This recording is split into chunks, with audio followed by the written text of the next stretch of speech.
el día de hoy sobre la quinta parte del estudio sobre el pentecostalismo apostólico, y en esta ocasión vamos a hacer un poco más de profundización en aspectos históricos y ver cómo durante toda la historia la iglesia amada del Señor Jesucristo se ha mantenido firme bajo esta promesa. Y otro detalle importante es recordar que el pentecostalismo no es un rótulo denominacional, porque obviamente dentro del pentecostalismo, aunque está relacionado más con la experiencia pentecostal o la experiencia de Pentecostés, tal experiencia la tienen muchas personas, es decir, no solo unicitarios, sino el pentecostalismo histórico, el pentecostalismo clásico, y algunos incluso hasta en el neopentecostalismo, pero luego ellos se van desviando. Pero cuando hablamos del pentecostalismo en esencia, nos referimos al hecho de que es una experiencia personal, más que un rótulo denominacional, más que una organización, es una experiencia personal. Diga, una experiencia con el Espíritu Santo de Dios. Diga, pentecostalismo, una experiencia con el Espíritu Santo. Una experiencia que va más allá de que alguien la guíe, es el mismo Espíritu Santo el que toma control. Qué hermoso lo que acabamos de sentir ahora, porque el Espíritu Santo, cuando Él entra, los cantos terminan, pero la adoración continúa. Los cantos paran, pero la alabanza fluye del corazón contrito y humillado. Yo sé que aquí está el Espíritu Santo. La experiencia sigue vigente, no ha pasado de moda. Sigue vigente la presencia del Espíritu Santo de Dios en todas las etapas de la historia. Y de alguna u otra manera, más que solo hablar del pentecostalismo, que es solo una parte, hemos puesto en letras más grandes, la hermana que nos ayuda con este diseño, ha puesto en letra más relevante la palabra apostólico. Diga, apostólico. Y es que lo experiencial del pentecostal o del Pentecostés lo puede recibir cualquiera que abra su corazón, cualquiera que empiece a adorarlo. El Espíritu Santo se siente atraído y lo va a recibir. Hay gente que lo ha recibido en cualquier lugar, en la montaña, en el campo y hasta en otras denominaciones, pero el apostólico está relacionado con la doctrina. Diga, fundamento. Y aquí encontramos que en Mateo 16, 18, este texto será el texto base. Quizá poderme guiar con el cronómetro, no sé si mi hermana lo tiene ya allí, porque no quiero exceder lo necesario. Vamos a ver, voy a ponerlo aquí a partir de este momento, aunque ya sé que hemos avanzado, pero quiero, con la ayuda de Dios, que nosotros nos fijemos siempre en cada uno de los segmentos anteriores de esta serie. Siempre hemos hecho hincapié en los dos aspectos. Lo pentecostal es lo experiencial, pero cuando lo pentecostal no está guiado ni conectado con lo apostólico, es cuando surgen una cantidad de cosas hasta extrañas e incluso antibíblicas, extrabíblicas y anti-Espíritu Santo, porque realmente el Espíritu Santo es el que nos guía a toda verdad. ¿Cuántos dicen aleluya? Amén, gloria a Dios, aleluya.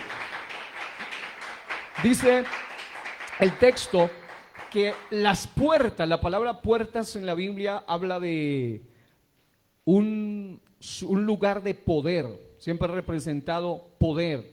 Si uno va a las ciudades en el Antiguo Testamento, en las puertas se sentaban los jueces, se sentaban los hombres de poder. Siempre tipificaban gobierno, tipificaban autoridad, tipificaban lugares de juicio. Y obviamente durante la historia siempre el plan de las tinieblas ha sido detener no solo el mover y el poder pentecostal, sino también el poder y el mover fundamental de la doctrina real de la palabra de Dios. Estaba observando algo y escuchando algo hace unos días. Alguien de una manera casi sarcástica alguna vez, no uno, muchos lo han dicho, dicen: ustedes los pentecostales son un movimiento aparecido del siglo XIX y hacia acá, es decir, es algo muy nuevo, eso es algo muy novato, muy nuevo. Pero cuando alguien habla así, ignora por completo la historia y también ignora por completo la palabra. Porque resulta que, por ejemplo, estábamos estudiando en estos días lo que tiene que ver con sociología, y obviamente la sociología muchos la remontan al siglo XIX.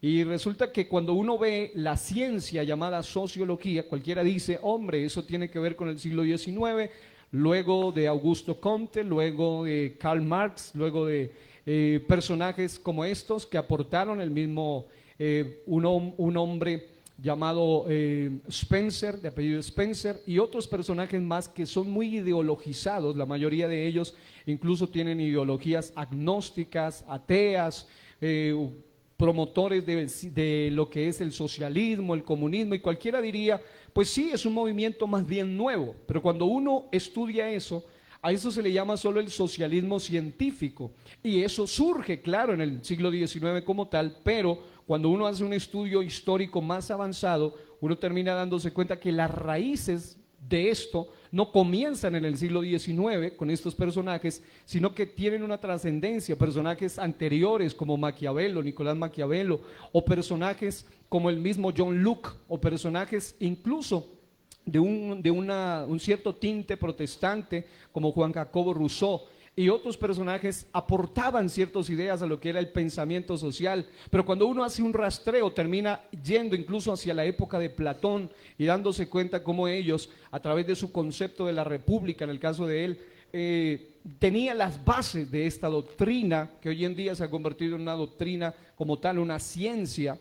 Pero más allá de todo eso, si alguien hoy en día dice que el socialismo, estoy poniendo esto como un ejemplo, o en este caso la sociología, que ya es como una ciencia como tal, es nueva, aunque es cierto en esencia la doctrina, la formación de esta es nueva, pero las raíces son muy antiguas, es decir, las raíces no son nada nuevas, llevan ya una cantidad de años detrás de todo eso, con pensadores, con filósofos, con diplomáticos, con padres de ciertas tendencias como el famoso Maquiavelo, como John Locke, como Jacques Rousseau, Juan Jacobo Rousseau, el famoso Henry de Rothbrooy, bueno, etcétera, etcétera. Muchos de esos personajes, Augusto Comte, que fue el que realmente forma esta como tal, y los aportantes ideológicos de todo esto, Pierre-Joseph Proudhon o Karl Marx o Friedrich Engels, incluso de alguna manera tiene que ver con esto, Herbert Spencer, y muchos de estos personajes, todos aportan a lo que hoy se llamaría como tal esta ciencia, y con el paso de los años ha seguido surgiendo, tanto que hoy hasta el cristianismo, cuando identifica el sentido verdaderamente de lo social real, entonces el verdadero cristianismo puede entender esto y desechar toda ideología contraria, pero tomar lo que es un principio como tal, que es positivo, como es el hecho de que nosotros como cristianos debemos usar todos los medios para alcanzar a los perdidos y alcanzar a las personas, incluso el trabajo social como tal, que no tiene nada de malo en esencia.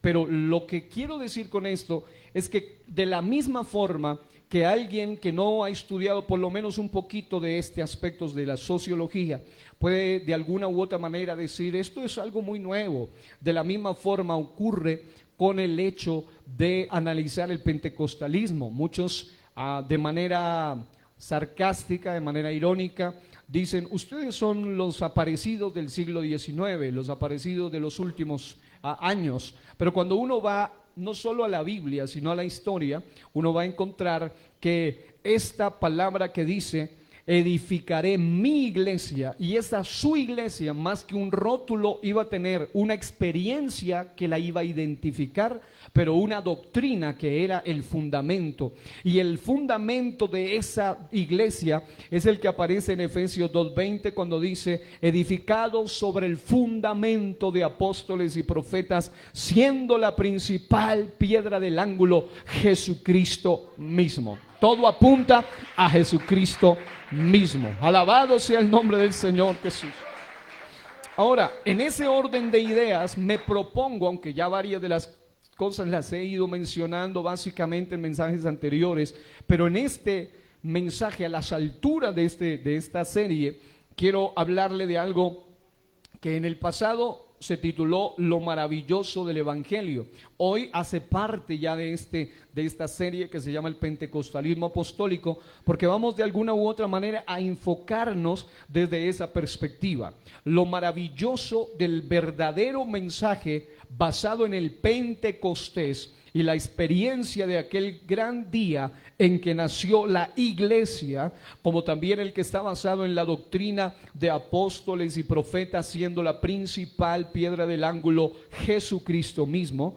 En otras palabras, lo maravilloso de ese verdadero mensaje es que históricamente hablando, hay hasta una materia a nivel de lo que es la AGED, la Asociación Global de Estudios Teológicos a nivel de la organización a nivel mundial, que se llama la historia de la iglesia pentecostal, y obviamente uno ahí estudia más específicamente el aspecto de todo nuestro origen y la historia de toda la iglesia. Yo lo que voy a hacer hoy es solo darles unas pequeñas puntaditas para que usted pueda tener una base como tal, pero lo pentecostal o lo pentecostés, que es la palabra como tal, pentecostés, está relacionado siempre, y eso creo que ha quedado ya muy claro en todo el desarrollo de esta serie, con la experiencia. Levante su mano derecha y diga experiencia. Pero lo apostólico está relacionado con la doctrina, diga doctrina. Y la experiencia pentecostés o la doctrina apostólica, a pesar de que las puertas del Hades siempre han tratado de impedir el avance, nunca han prevalecido. Y cuando dice puertas, realmente se refiere a potestades, a gobiernos, a poderes que se levantan históricamente siempre con el propósito no solo de acabar y quemar la Biblia y destruir las escrituras, sino también de hacer que haya digámoslo de esta manera, un enfriamiento en las personas, de tal manera que lo que aún ahora seguimos experimentando y seguimos viviendo cuando un grupo como estos se reúne en cualquier lugar del mundo en adoración, en alabanza, en plena certidumbre de fe, el enemigo a través de estos poderes siempre ha tratado de tener el avance de la iglesia, no solo en el sentido gubernamental, sino en el sentido ideológico y en el sentido literal, por medio de persecuciones. Pero lo maravilloso del verdadero evangelio pentecostal y apostólico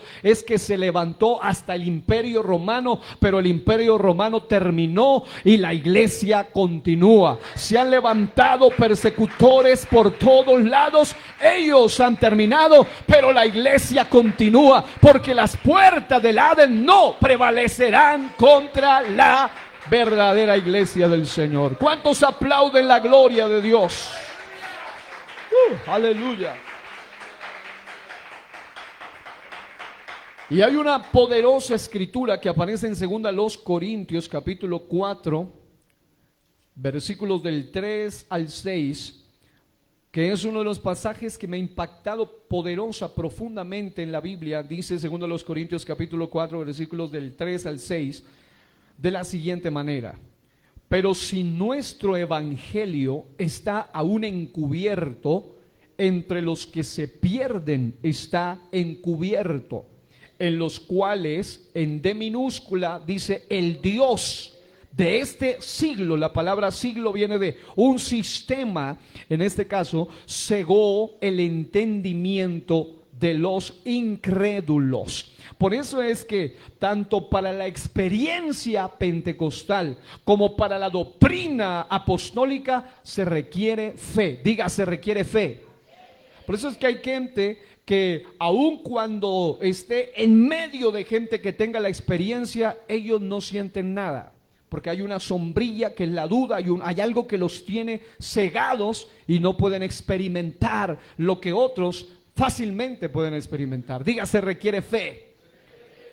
Pero también, gracias mi hermana, también se requiere otro elemento importante, y es la fe, en este caso para otro aspecto importante, y es para la doctrina apostólica. Se requiere la fe. La fe viene por el oír, y el oír por la palabra de Dios. Aleluya.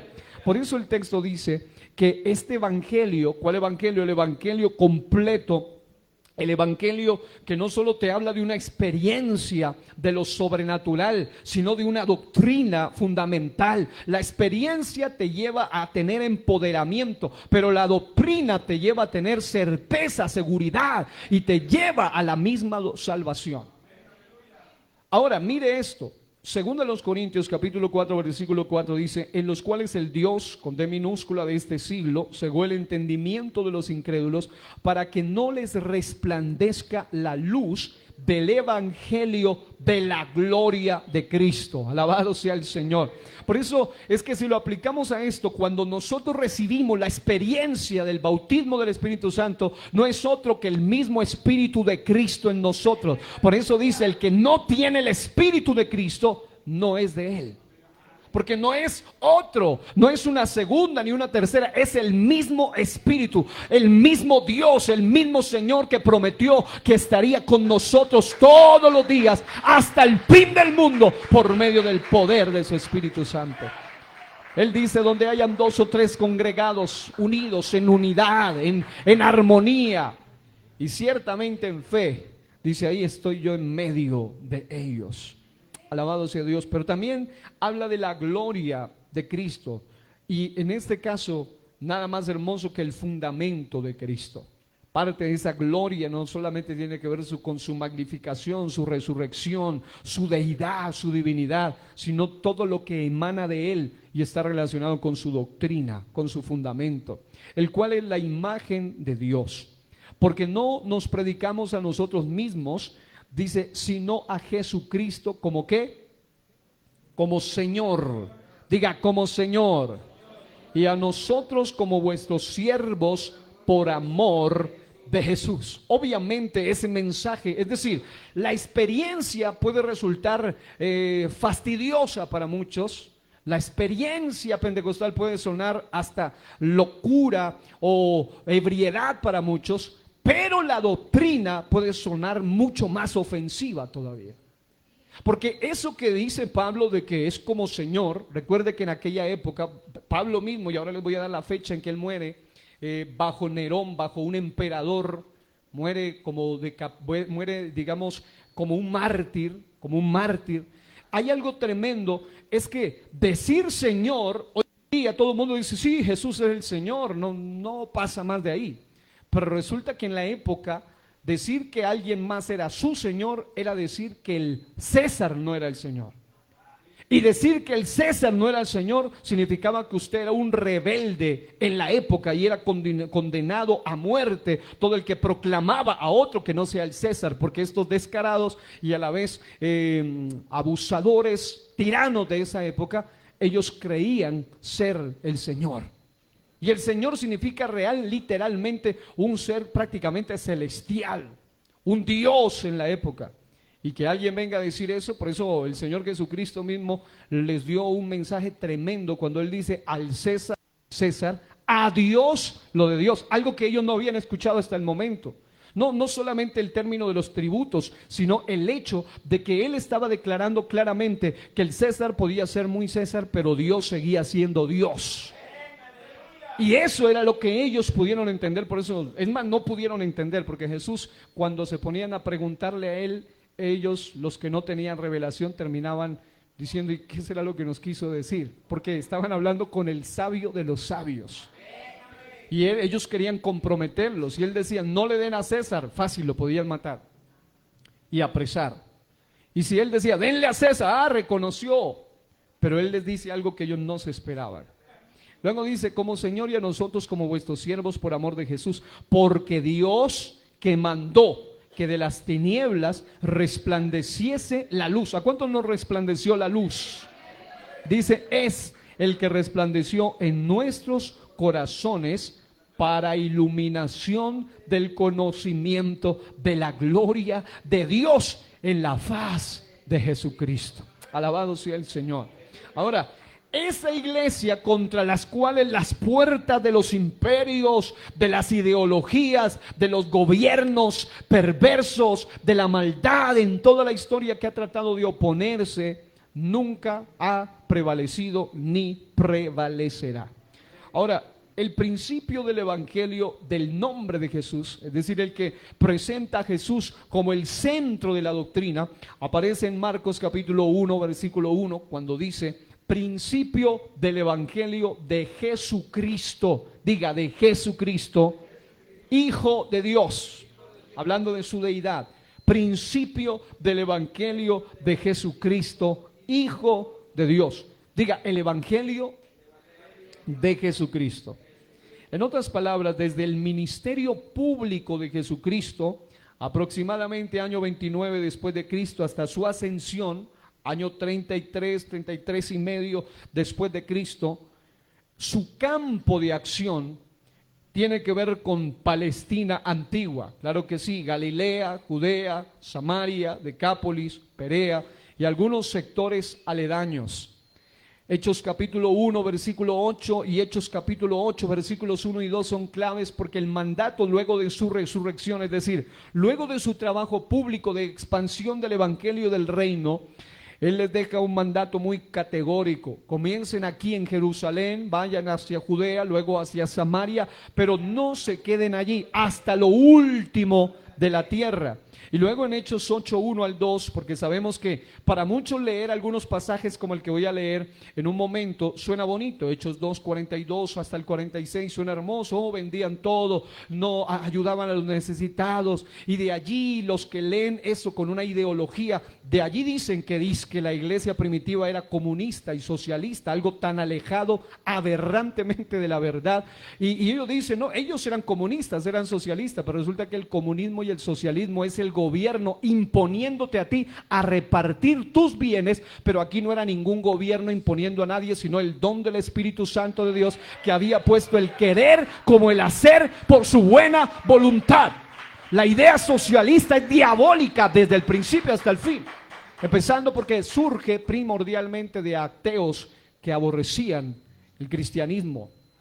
Así que, amado hermano, cuando uno ve Hechos 8, 1 al 2, yo les decía en uno de los mensajes que el único defecto de la iglesia pentecostal o pentecostés original fue su falta de celo misionero, porque se amañaron en Jerusalén.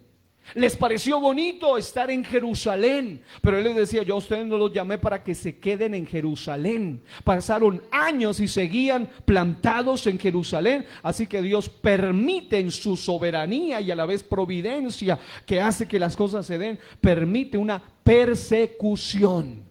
Y la persecución hace que Hechos 8, 1 al 2 diga que luego de esa persecución, los que salían, ellos iban predicando el evangelio por todas partes. Porque realmente cuando se habla de la historia de esta iglesia contra la cual las puertas del Hades no prevalecerían, definitivamente se refiere a una iglesia que no podía quedarse encerrada ni en cuatro paredes ni en un territorio específico, sino que tenía un mandato, y es ir hasta lo último de la tierra. Y también dice a todas las naciones, y también dice a toda criatura. Eso implica a la gente de las más altas esferas de la sociedad y en todas las esferas de la sociedad. Ahora, para eso se requiere una experiencia relacionada con poder y espíritu, y se requiere una doctrina que está relacionada con la enseñanza suficientemente poderosa para destruir todos los argumentos de las diferentes doctrinas que se levantan contra la verdad. En Hechos capítulo 2 del 42 al 43 y luego pasamos al 46, pero voy a leer en la Nueva Traducción Viviente. Ustedes ven que en el día de Pentecostés, Hechos capítulo 2, surge una experiencia basada en la roca, basada en el fundamento, basada en algo importante que el Señor había dejado claro, y era la doctrina como tal. Y dice: todos los creyentes se dedicaban a las enseñanzas. La versión Reina Valera dice: a la doctrina de los apóstoles. Diga, doctrina. Pero luego esta versión me encanta, dice: a la comunión fraternal, a partir juntos en las comidas, entre ellas la cena del Señor, y a la oración. Luego dice en el 43: un profundo temor reverente vino sobre todos ellos, y los apóstoles realizaban muchas señales milagrosas y maravillas. Diga, demostración. Así que era fundamentación, doctrina y demostración, señales, milagros, maravillas, y en el mismo Hechos 2 hasta la señal de hablar en nuevas lenguas y el don de lenguas que se manifestó allí principalmente. Luego el versículo 46 dice: adoraban juntos en el templo, cada día se reunían en casas para la cena del Señor y compartían sus comidas con gran gozo y generosidad. Es decir, estoy pasando históricamente de una manera rápida por esos fundamentos que siempre son perceptibles en la iglesia, no solo experiencial, sino fundamental, doctrina y experiencia. Ahora, la iglesia apostólica, voy a empezar a hablarle de algunos años como tal, comienza entonces como tal, aquí en Mateo se habla como de una promesa poderosa sobre la cual estaría fundada la iglesia, en el texto que leíamos en un comienzo, en Mateo 16, 18, que las puertas del Hades no prevalecerían contra ella. En Marcos 1 habla de un inicio. En Hechos 2 habla de una vida que iba a ser fundada siempre bajo esos dos aspectos, la doctrina, y habla de las señales, de la demostración. Así que la iglesia apostólica como tal comienza, algunos dicen que el Pentecostés, otros dicen que desde el momento en que Jesucristo muere por su iglesia en este caso y por todos los que van a ser parte de su iglesia, a través de la ascensión de Cristo en el año 30 después de Cristo, la iglesia fue establecida en casi toda la tierra, desde el Éufrates, ese gran río, hasta el Tíbet, y desde el Mar Negro hasta el río Nilo, durante 2 generaciones. Luego la muerte de Juan, que ocurre en el año 100 después de Cristo, obviamente también marca un hito en la historia, porque allí es en el último de los apóstoles que muere, que es Juan. Allí es donde de alguna manera no solo surge la iglesia pentecostés o de la experiencia sobrenatural pentecostal, sino también la era en la que vivían los apóstoles. Por eso se le llama también la era apostólica o la iglesia apostólica.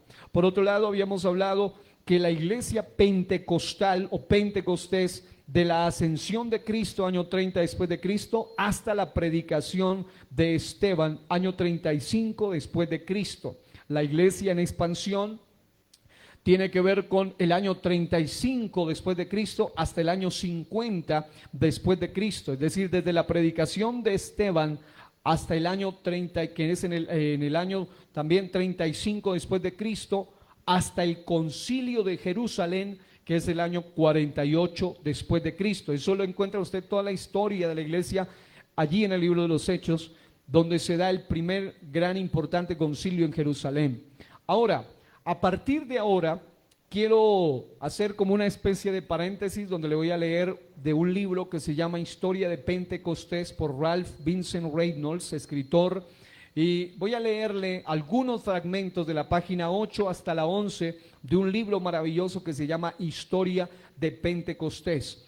Y algo interesante es eso, y es que para los que no conocen la historia como tal, aún en el movimiento pentecostal en general, siempre tienden a ir hasta el año 100 a duras penas, a hacer un pequeño rastreo, y luego como que si del año 100 saltara a los años 1900, y durante esos años como que si no hubiese pasado ningún mover pentecostal, es decir, como que saltamos de allá hacia acá, sin saber de dónde ni cómo y qué ocurrió. Y si eso fuese así, entonces las palabras de Jesús no se hubiesen cumplido al pie de la letra. La iglesia del Señor, con su experiencia y su fundamento, no pudo haberse quedado en la historia simplemente como si no existiera, sino que algunos, cuando hablan, como les decía hace un momento, de cualquier ciencia nueva, puse como ejemplo la sociología, o cuando se habla en este caso de los movimientos pentecostales, cuando desconocen la parte histórica y lo que es en esencia el pentecostalismo, de una manera ligera, hueca incluso, usan de manera irónica la expresión: ustedes son los aparecidos del siglo XIX, así me lo han dicho, son de los nuevos.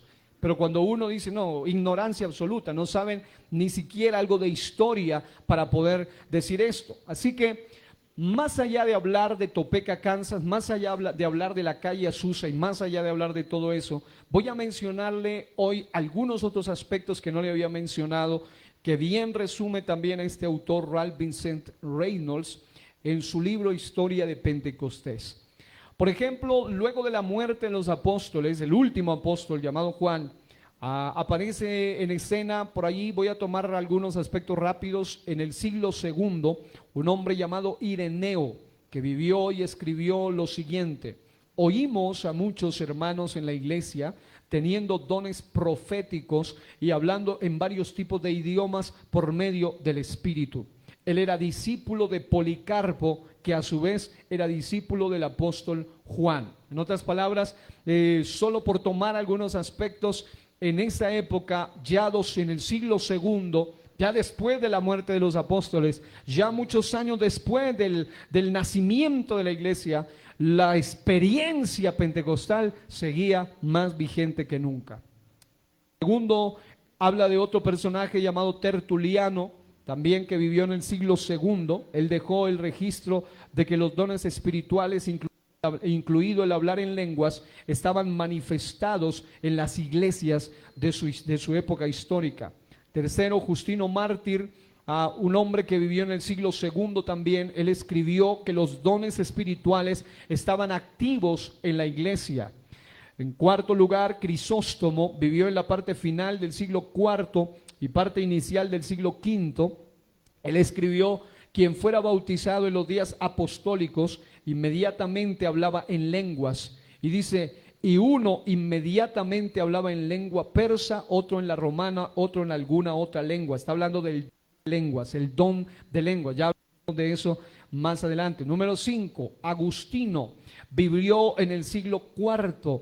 Él escribió: todavía hacemos lo que los apóstoles hicieron cuando impusieron manos sobre los samaritanos y llamaron al Espíritu Santo sobre ellos, imponiendo las manos, y se espera que los convertidos hablen en nuevas lenguas.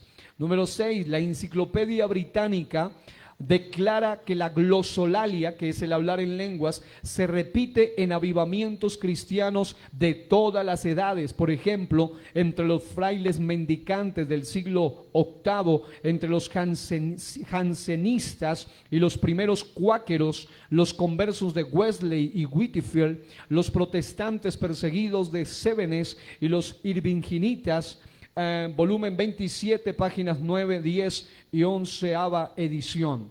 Número 7, los ualdenses eran un grupo religioso que fue perseguido por la iglesia romana, tanto dice por la sanidad como por el hablar en lenguas. En esta iglesia eran experimentados en medio de ellos durante los siglos VII y VIII. Los hugonotes en 1685 habla de que Luis XIV revocó el edicto de Nantes que había dado libertad religiosa. Él intentó forzar a todos los protestantes a la iglesia romana. Los hugonotes fueron guiados por Juan Cavalier a montañas inaccesibles, y hay registros tanto de amigos como de enemigos que este pueblo perseguido habló en lenguas, porque es que el mover del Espíritu Santo no puede ser detenido porque están en las montañas o porque están en un lugar céntrico, sino que simple y llanamente se requiere corazones abiertos, gente de fe, y Él se va a manifestar. Aún en medio de la persecución, Él se ha manifestado. Número 9, la historia de la iglesia de Sauer. En la historia de la iglesia cristiana de Theodor Sauer, un autor, él escribió: el doctor Martín Lutero era un profeta, evangelista, hablaba en lenguas, era intérprete y en una persona dotada de todos los dones del Espíritu Santo. Número 10, la historia de la iglesia de Schaff. En Historia de la Iglesia Cristiana de Philip Schaff, edición de 1882, página 237, él escribió que hablar en lenguas ocurría de vez en cuando en estaciones de avivamientos religiosos especiales entre los primeros cuáqueros y metodistas. Número 11, Thomas Walsh era uno de los predicadores prominentes de Wesley.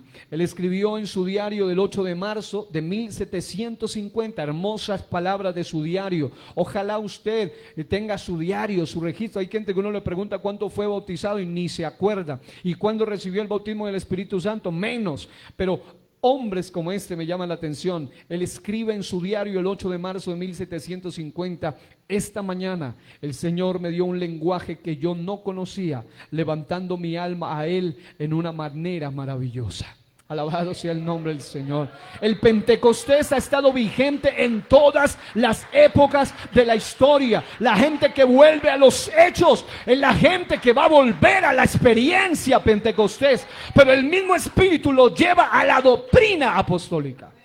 Alabado sea el nombre del Señor. Pentecostés en el siglo XIX.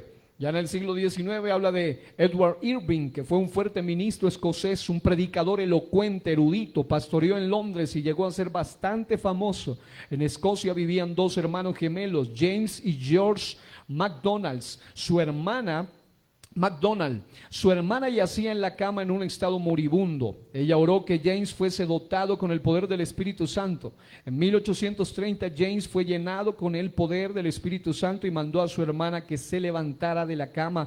Ella fue sanada inmediatamente. Porque es que cuando el Espíritu Santo se manifiesta, no solo se manifiesta en lenguas, sino también el poder, la experiencia, lo sobrenatural. Porque el Espíritu Santo trae sanidad, trae liberación, rompe cadenas, trae purificación. El poder del Espíritu Santo activa el fruto: amor, gozo, paz, paciencia, benignidad, bondad, fe, mansedumbre, dominio propio, templanza. Pero también activa los dones del Espíritu Santo en nuestras vidas.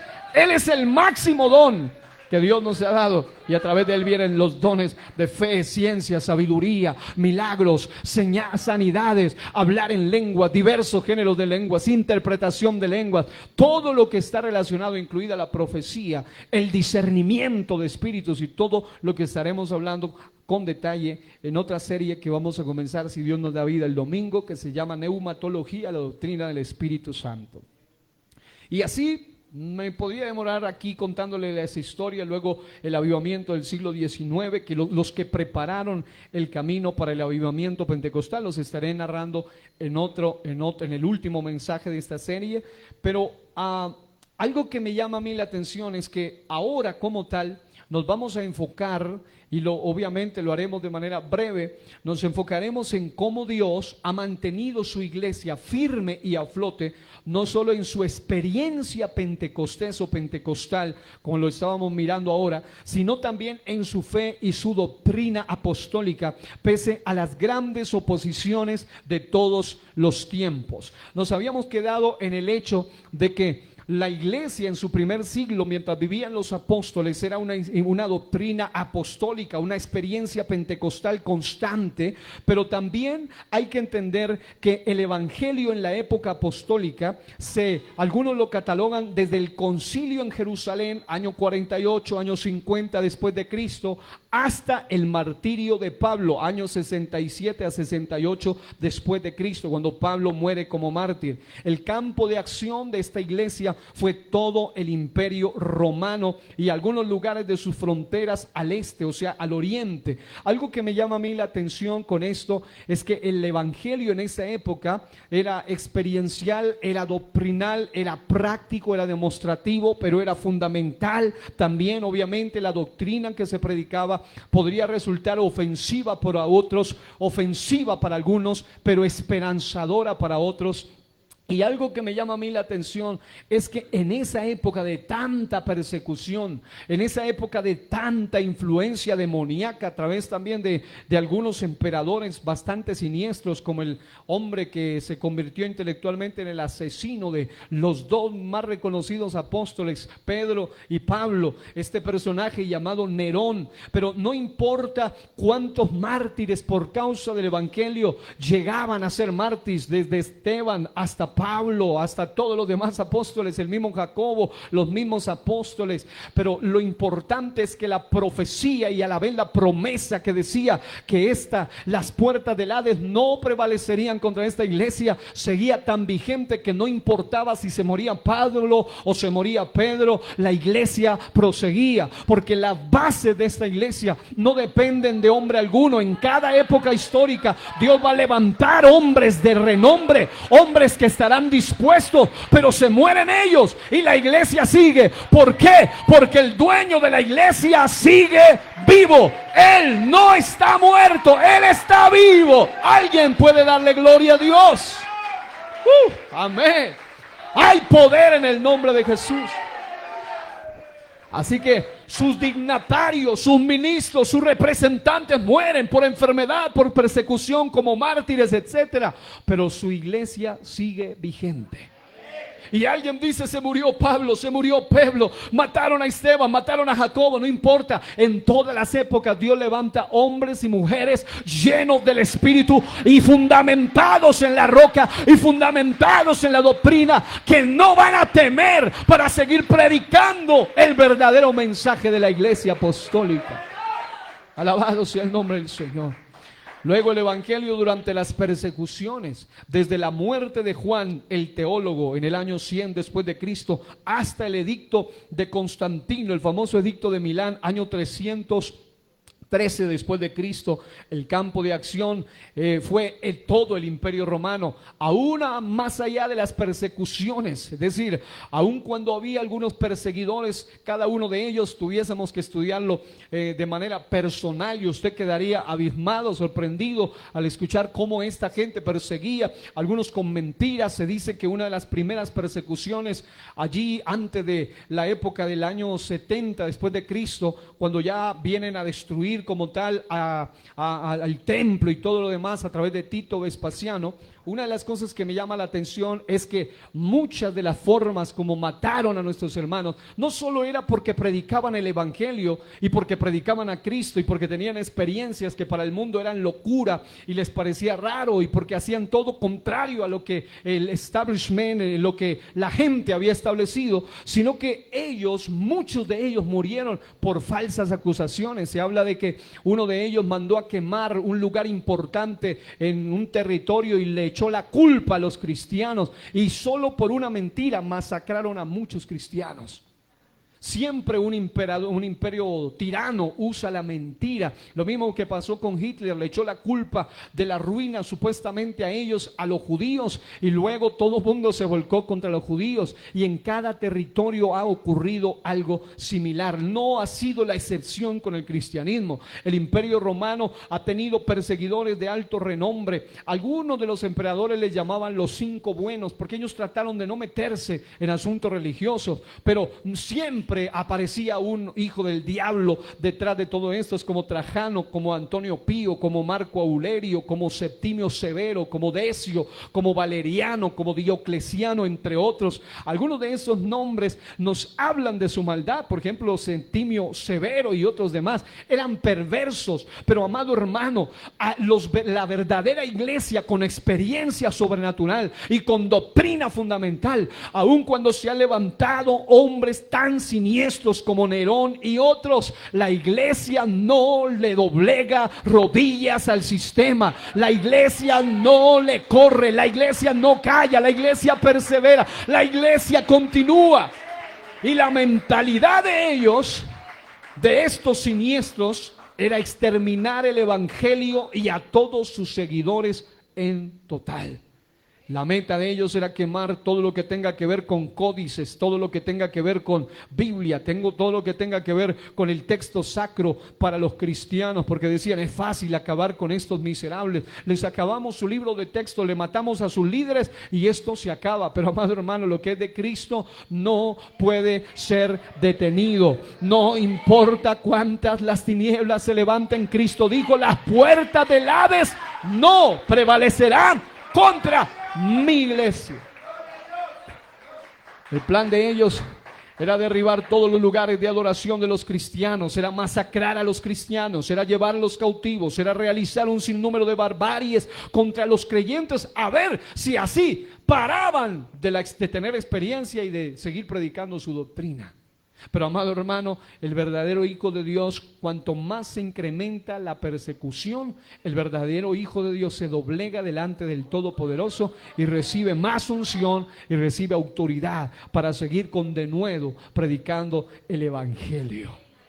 Luego el evangelio durante la época imperial va desde el edicto de Constantino, años 313 después de Cristo, hasta la caída de Roma, años 476 después de Cristo. Los sucesos más relevantes es que durante los primeros años cesó la persecución, se abolió la crucifixión, la esclavitud, el infanticidio, pero surgió la tolerancia, la mundanalidad, el sincretismo. El Estado se mezcló con la iglesia visible, la cual llegó a ser la iglesia apóstata imperial. En esta época tomó más fuerza la famosa doctrina no bíblica de la Trinidad en los años 325 después de Cristo, así como también otra serie de herejías doctrinales. ¿Cuál es el punto aquí?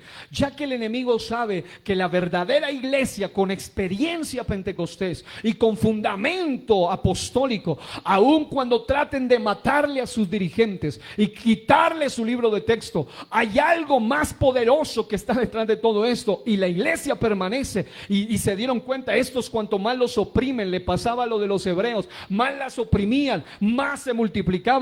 Lo mismo pasa con la iglesia, más los oprimen, más se multiplican. Así que como veo que la persecución literal no funciona, vamos a mezclarnos con ellos. Vamos a tratar de perseguirlos. Su mentalidad era acabarlos a como dé lugar, y por esa razón viene una época terrible, en la época del imperio, donde hay tolerancia, donde hay mundanalidad, donde hay sincretismo, donde el Estado se mezcló con la iglesia, y finalmente en esa época o en ese escenario la iglesia llegó a dividirse en un buen sentido de la palabra, y algunos quedan siguiendo a una iglesia visible, una iglesia apóstata, una iglesia real, una iglesia sincretizada, una iglesia que se mezcló, se vendió. Pero hubo una iglesia genuina que, aunque seguía siendo perseguida, se mantenía firme en la experiencia y firme en el fundamento. Alabado sea el nombre del Señor. Y sí, ya no la encontraban. Algo que venía a mi corazón hace un momento es que el texto dice que todos los días en el templo y por las casas no cesaban de predicar y anunciar el evangelio, tener la experiencia en las casas. Hechos 10 dice que la experiencia del bautismo del Espíritu Santo fue en la casa de Cornelio, pero la doctrina también la predicaban. Pero algo que me llama la atención es que pudimos destruirles el templo a estos cristianos, y ya estos no van a tener más donde congregarse, porque el templo de Jerusalén hasta el día de hoy no fue restaurado más. Pero los que son verdaderos hijos de Dios, aun cuando les quiten su lugar de reunión, aun cuando les destruyan lo que es físico, no le pueden destruir lo que hay aquí adentro, porque Cristo dijo que las puertas del Hades no prevalecerán contra la iglesia. Habrá alguien que puede dar gloria a Dios. Aquí voy a acelerar para dejar por lo menos claro estos puntos. El evangelio durante la época medieval, desde la caída de Roma, año 476 después de Cristo, hasta la caída de Constantinopla, año 1453 después de Cristo, los sucesos es que tomaron auge algunas corrientes religiosas, como el catolicismo, como la iglesia ortodoxa por otro lado, como el mahometanismo, como el islamismo. Ocurrieron las famosas cruzadas, la más importante, las 7 cruzadas, las cuales se distinguieron por su corrupción, por su barbarie, por su violencia. Y por un lado, el plan del enemigo seguía vigente: hacer que una supuesta verdadera iglesia visible persiga, masacre, mate a otros otros para decir, oh, eso del evangelio no es bueno, pero la verdadera iglesia siempre estaba por allá, tal vez en las sombras, tal vez en las catacumbas. Tal vez tengo un libro que se llama El mártir de las catacumbas, es uno de los libros más impactantes, narrado por alguien que experimenta una terrible época de persecución. El famoso libro de los mártires, y muchos otros narran. El mismo libro de Babilonia, Misterio Religioso, de Ralph Woodrow, narra las barbaries, pero la verdadera iglesia seguía bajo esa promesa. Las puertas del Hades no prevalecerán contra esta iglesia. Sí, por encima lo visible seguía haciendo quedar mal, porque ellos, en nombre de la Biblia, en nombre del evangelio, en nombre de Dios, seguían haciendo cosas bastante bárbaras y corruptas. Pero la verdadera iglesia tal vez no tenía renombre, no estaba en los palacios, pero se mantenía firme en la experiencia y firme en el fundamento. Luego el evangelio, durante la época de la Reforma, desde la caída de Constantinopla, año 1543 después de Cristo, hasta el término de la guerra de los 30 años, año 1648 después de Cristo. Los personajes destacados habrán muchos, pero uno de ellos, Martín Lutero, que vuelve a la Biblia. Ellos les llaman reformadores, pero en realidad no reforman nada, simple y llanamente vuelven a lo que ya estaba estipulado. Y él habla de la salvación por fe y no por obras. Otros como Juan Calvino, Juan Knox, entre otros, que no dan tiempo para hablar de ellos. Luego vemos el evangelio durante la época moderna. Y dicho sea de paso, antes de avanzar, muchos de estos personajes como Lutero y otros hombres de renombre, a los que le llamaron los famosos reformadores, también tuvieron la experiencia pentecostal y querían ir hacia la doctrina apostólica. Luego está el evangelio durante la época moderna, desde el término de la guerra de los 30 años, año 1648 después de Cristo, hasta el siglo XX. Sucesos ocurrieron, los grandes avivamientos en Topeka, Kansas, Estados Unidos, en los años 1900, en Los Ángeles, en la calle Azusa, en China, Sudáfrica, Rusia, en muchos lugares siguen surgiendo y seguirán surgiendo el evangelio. Ahora, finalmente, el evangelio durante la época actual. Aunque hoy en día el evangelio en muchos países es apoyado, o a lo menos permitido, como por muchos gobiernos, a través de la libertad religiosa y de cultos. Dicho sea de paso, que esa libertad religiosa no fue defendida por políticos secularistas, mucho menos progresistas, sino por cristianos que se atrevieron a ir hasta el Congreso. Aquí en Colombia, la Constitución de 1991, el artículo 19, y lo que hoy gozamos de la libertad de culto, no fue promovida por personajes siniestros, sino que fue promovida por un hombre, literalmente Jaime Ortiz Hurtado, un pastor evangélico que fue y llegó a ser senador. Y gracias a Dios y a estos hombres que movieron la libertad de religiosa y de cultos, es que en Colombia hay libertad religiosa y de cultos. Porque hay algunos que se adjudican esto. Yo escuché a algún personaje decir, fui yo el que firmó y por mí es que están predicando. Eso es absurdo. Cuando alguien conoce historia, no se le mete los dedos en la boca. Fue un cristiano. Usted nunca va a ver al diablo peleando para que la iglesia siga predicando. Al contrario, él pelea para que la iglesia pare de predicar. Pero Dios levanta en todas las épocas de la historia, hasta en posiciones de gobierno, a hombres de Dios para pelear a favor de la iglesia, porque las puertas del Hades no prevalecerán contra la iglesia. Teniendo en cuenta también que lamentablemente hay muchos países donde aún siguen siendo perseguidos nuestros hermanos. Corea del Norte, China y muchos países del mundo, Irán. Hay países donde es de lo más peligroso que puede hacer alguien es convertirse al evangelio.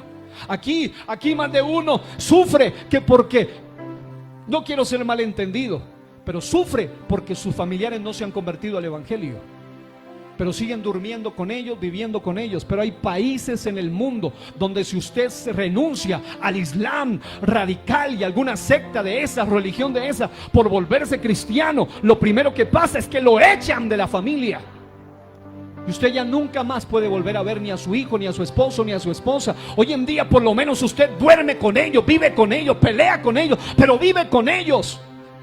Pero hay muchos cristianos cobardes que renuncian a Cristo, que porque la familia ya se le puso medio rara. Pero hay países donde aún por causa del evangelio muchos están dispuestos a dejar hasta su propia familia. No le estoy hablando de años, estoy hablándole de ahora, de ahora, de ahora. Usted que dice, me siento sola, me siento solo porque vengo solo. Usted no se imagina que es ser cristiano en países islamistas, donde a ellos no les importa la misma familia. Te volviste evangélico, eres un hereje. Al que menos lo matan, y al que le va un poco bien lo echan de la casa. Pero amado hermano, el que es hijo de Dios, no importa cuántas tinieblas se levanten, él va a perseverar. Hay hermanos ahora mismo perseguidos. El evangelio de la experiencia pentecostés, de la doctrina apostólica, sigue siendo predicado a través de todos los medios posibles, incluidos los medios de comunicación masivos. Sin embargo, el ataque contra el evangelio apostólico del nombre pentecostal continúa. Ya no tanto como antes, a través de persecuciones, de amenazas, de herejías y otras cosas, a excepción de los países donde sí se sigue persiguiendo a los cristianos. La señal de aflicción y persecución, de lo que hablaba alguna vez en un mensaje o de otro mensaje que hablaba de qué haremos con nuestra libertad. Amado hermano, ¿qué hace usted con su libertad de predicar el evangelio ahora? ¿Qué está haciendo usted con su libertad de predicar el evangelio? Cuando hay muchos países donde, aunque ya no tienen, por ejemplo, en nuestro país no hay en muchos lugares no hay una persecución literal, tal vez espiritual, ideológica, filosófica, pero hay algunos que están sucumbiendo ante ese tipo de persecución. La duda, el desánimo, el conformismo, el orgullo ha llegado para tratar de frenar el avance de la verdadera iglesia. Las divisiones, la falsa doctrina, los celos ministeriales, otros males más que el enemigo usa para pretender frenar o estancar el avance del evangelio del reino pentecostal y apostólico. Sin embargo, y pese a todo, el evangelio de Jesucristo aún sigue y seguirá siendo predicado, pues nadie lo podrá detener. Nadie lo podrá detener. Los verdaderos pentecostales y apostólicos siguen en todo el mundo, siguen en todo lugar. Y aun cuando, gracias a Dios que a usted no le toca renunciar a su familia por causa del evangelio, pero hay hermanos nuestros que sí les toca hacerlo. Usted y yo nos llenamos la boca leyendo ese texto: el que no renuncia a padre, madre, familia, etcétera, se siente mal solo porque tiene una pequeña discusión con ellos. Pero hay países aquí y ahora, en lugar de ver novelas, póngase a estudiar historia. ¿Qué pasa con los hermanos cristianos, esposas, hombres que se convierten al evangelio en países islamistas, extremos, radicales? En algunas tribus, aún en algunos sectores de nuestro país, Latinoamérica incluso, tú te vuelves cristiano, te echan de la tribu, te sacan de los privilegios, te quitan el nombre, te quitan los apellidos, te quitan todo, y ya no puedes ser parte de la familia. Ya ni siquiera puedes seguir viviendo bajo el mismo techo, no importa la edad que tú tengas. Pero gracias a Dios que a ellos se siguen manteniendo firmes, siendo un ejemplo para nosotros. Porque realmente cuando uno cree que tiene problemas y se entera de los verdaderos problemas de otros hermanos, a uno le da hasta vergüenza andar llorando por cosas que son simples. Mira al que está a su lado y dígale: eso es verdad. A uno le da hasta vergüenza andar quejándose, porque hoy en día lastimosamente los pentecostales de ahora y los pentecostés de ahora son muy débiles espiritualmente, la mayoría. Pero todavía hay algunos que sí están dispuestos a darlo todo por causa del evangelio de Cristo. Yo sé que algunos me están mirando raro, pero no me importa. Yo lo único que sé es que usted necesita ser formado en carácter. Porque Cristo no te llamó a ti para ser un cobarde, una cobarde más del montón. Él te llamó a ti para ser un verdadero representante auténtico del evangelio del reino de Jesucristo. Vamos a orar, póngase de pie. Que Dios nos ayude a mantenernos firmes, pase lo que pase y venga lo que venga. Pero sobre todo a cada uno de acuerdo a la forma como estamos viviendo, podamos ser verdaderos cristianos, sólidos, maduros en la fe, con principios auténticos, y que algo de la poca historia que pude contarles hoy le pueda ser útil a usted y a mí, para decir: hombre, si esta gente sobrevivió en medio de tanta persecución, sobrevivió en medio de tanta crisis y se mantuvo firme en la experiencia, porque, amado hermano, a algunos les da esta vergüenza hablar en lenguas.